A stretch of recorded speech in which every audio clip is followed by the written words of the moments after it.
اعوذ باللہ من الشیطان الرجیم بسم اللہ الرحمن الرحیم. Dear students, السلام علیکم ورحمۃ اللہ وبرکاتہ. بچوں، آج ہم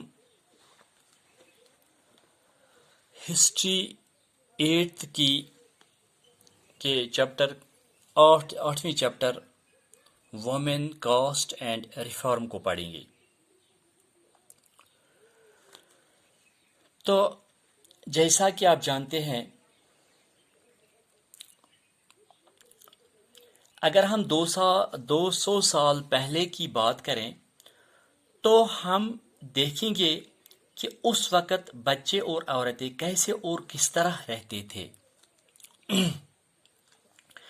کیا انہیں بھی ایسے ہی حقوق حاصل تھے جیسے آج کے بچوں اور عورتوں کو ہے؟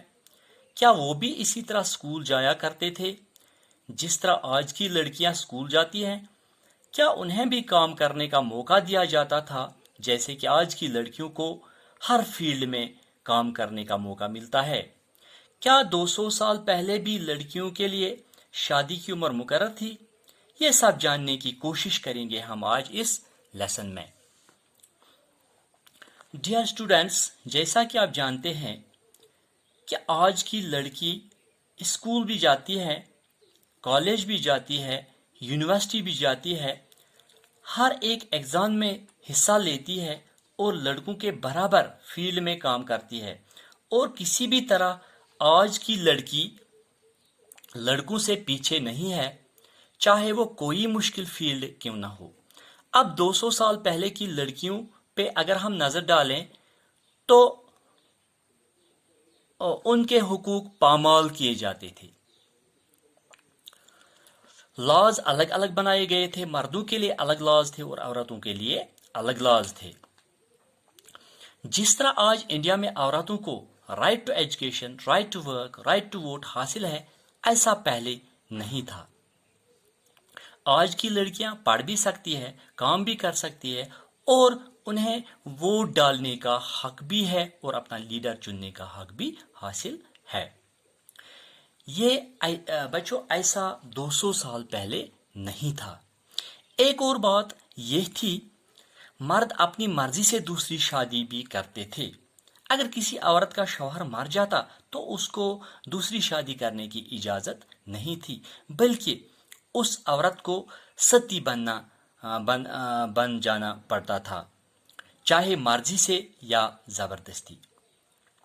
بچوں، ستی اس عورت کو کہتے ہیں جو اپنے شوہر کے مرنے کے بعد خود کو بھی اسی کے ساتھ ختم کرے.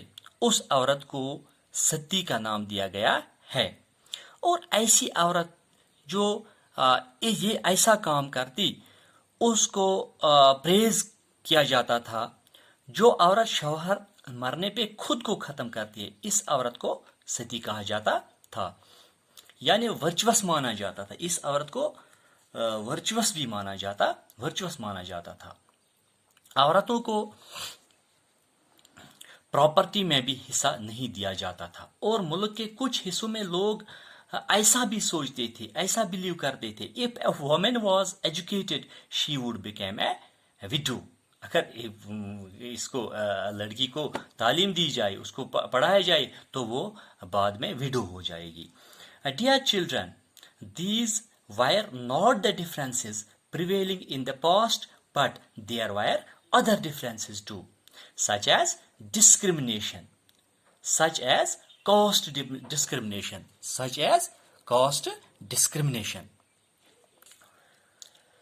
The society was divided into 4 groups, into 4 castes. Number 1, Brahmins, Kshatriyas. Number 3, Vaishyas. Number 4, Shudras. 4 طرح کی کیٹیگریز تھی لوگوں کی. تو پہلے ہم لیتے ہیں برہمنز کو. اس میں کون لوگ ہوتے تھے؟ اس میں پریسٹ اور سکولر جیسے لوگ شامل ہوا کرتے تھے. نمبر 2 پہ آتے ہیں شودریاز. تو شتریاز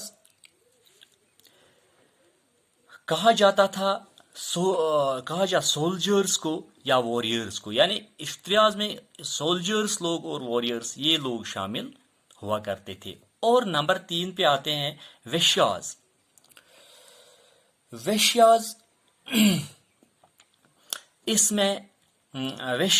اس میں پروفیشنل لوگ آتے تھے، یعنی پروفیشنل جو لوگ تھے، یعنی لائرز، ٹیچرز، ایسے لوگوں کو پروفیشنل لوگ کہا جاتا ہے. یہ لوگ اس میں شامل تھے. اور نمبر 4 پہ جو تھے وہ شودراز. یہ ان شودراز کو سب سے لور کاسٹ مانا جاتا تھا. اس میں کون تھے؟ Labourers, servants.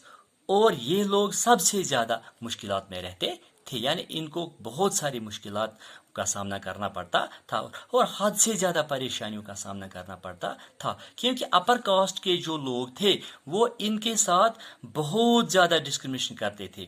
اور ان لوگوں کو کیا کچھ برداشت کرنا پڑتا تھا وہ میں آپ کو بتاؤں گا. they were considered polluting، یعنی ان کو وہ گندا تصور کیا جاتا تھا. they were not allowed to visit temple، ان کو ٹیمپلز میں اجازت نہیں دی جاتی تھی، مذہبی جگہوں پہ جانے کی اجازت نہیں دی جاتی تھی، کیونکہ وہ کیا صفائی ستھرائی کا کام کرتے تھے، اس لیے ان کو گندا مانا جاتا تھا. they were termed as untouchable، اور ان کو اچھوت کہا جاتا تھا. they could not take water from the common well or ponds، وہ ایک عام اس ویل سے یا پونڈ سے پانی نہیں لا سکتے تھے، کیونکہ ان کو لور کاسٹ مانا جاتا تھا، انٹچیبل مانا جاتا تھا. تو بچوں یہ تھا ہمارا آج کا ٹاپک. انشاءاللہ کل اس ٹاپک کو ہم آگے لے کے جائیں گے. ٹل دین خدا حافظ.